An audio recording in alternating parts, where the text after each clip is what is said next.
me I am beautiful in your t-shirt. You run your hands through my hair just because.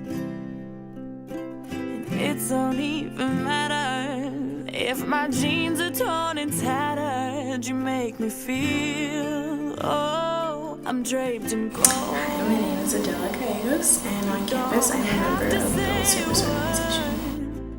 I noticed that at first it was only Bells. It was only Bells posting, it was only Bells kind of showing up to the combo tables, but I think then people started realizing that they can, not only can they participate, but that we want them to participate, we encourage them to participate, and then more people started posting things, or they would post something on a Bells page and a Bell would put it up. So I think people kind of felt like they were more included this time than usual, and they could kind of contribute as well. It didn't have to just be a Bells thing, it was kind of for everyone.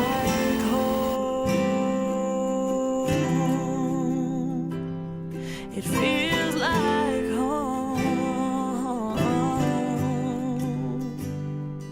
I am tweeting to the library about the protests going on right now. Hear your footsteps, even when you're sure. You kind of see that there are a lot of different outlets that people kind of look to. So Instagram, Facebook, Twitter, all those different types of things, so many organizations use them now. So it's not really like you can hide from any of the notifications. You're going to find them eventually.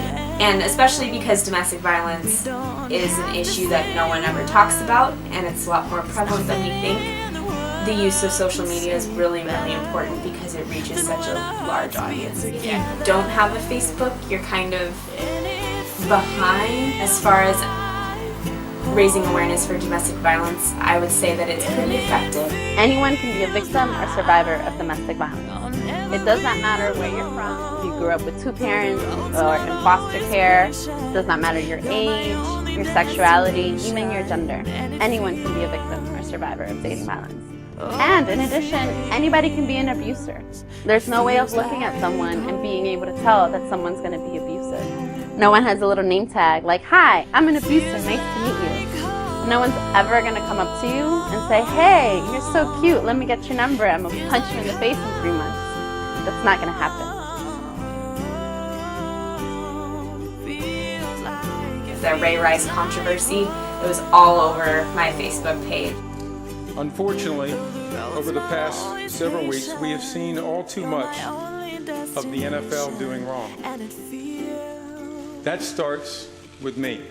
I think it's really unfortunate how jaded we all are as a society, because there were so many people, October, Halloween, so many people dressed up as Ray Rice and everything like that for Halloween, and I couldn't believe that people were doing that. There was even a younger kid whose mom had dressed him up as Ray Rice and herself as his wife, and I couldn't believe that people were just perpetuating this and thinking it was funny and thinking, oh, it's okay because she stayed with him.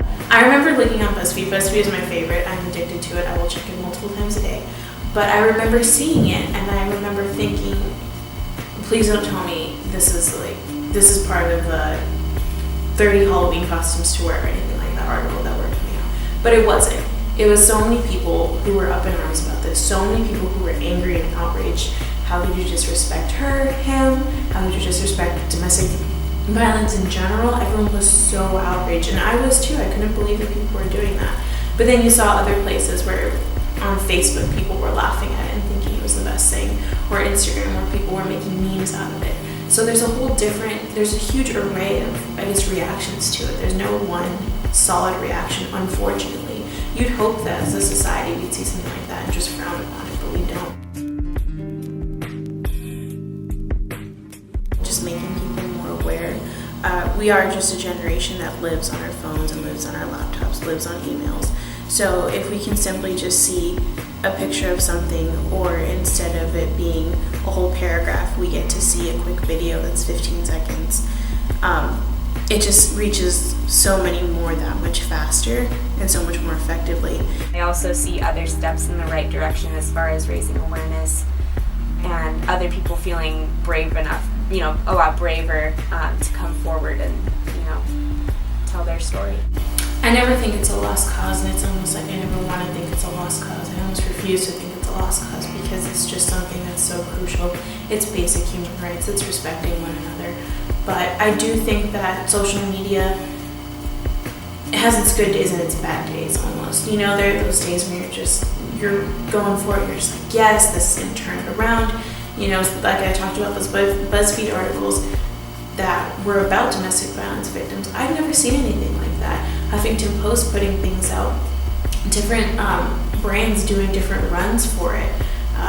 You just kind of see it a lot more now, and that makes you feel good and makes you feel confident that there is kind of light at the end of the tunnel and that we are going to get past this